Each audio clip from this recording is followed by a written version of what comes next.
আসসালামু আলাইকুম। কি অবস্থা সবার?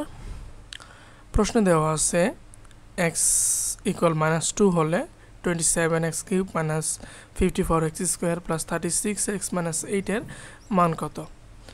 আচ্ছা, প্রদত্ত রাশি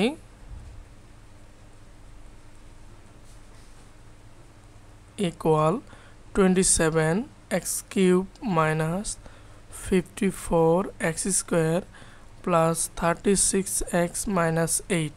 আচ্ছা, এটা আমরা সূত্র বসাই করতে পারি a মাইনাস b হোল কিউবে। সেটা হলো 3x হোল কিউব মানে হচ্ছে 27x³ মাইনাস 3a 3x² আর b। আচ্ছা, 8 আছে -8, তাহলে লেখা যাবে 2³ মাইনাস 8 হয়ে যাচ্ছে।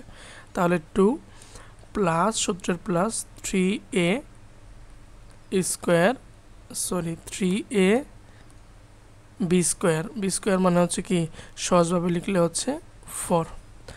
এখন 3 হচ্ছে কি 9, 3 নং 27, 27 দ্বিগুণ হচ্ছে 54, মিলে যাইতেছে। এরপরে হচ্ছে কি 3 3 9, 3 4 12, 3 12 হচ্ছে 36।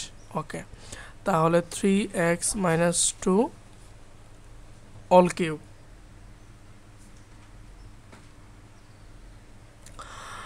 এখন মানটা বসাই x এ 3 ইন্টু -2 -2 অল কিউব। ওকে, তাহলে -6 -2 অল কিউব ইকুয়াল হচ্ছে -8 অল কিউব। যেহেতু মাইনাস আছে তাহলে কি মাইনাস, যেহেতু পাওয়ার 3 আছে তাহলে মাইনাসে থাকবে 8, আর 8-এর উপর কিউব মানে হচ্ছে 512। এটাই হচ্ছে আমাদের নির্ণয় অ্যান্সার।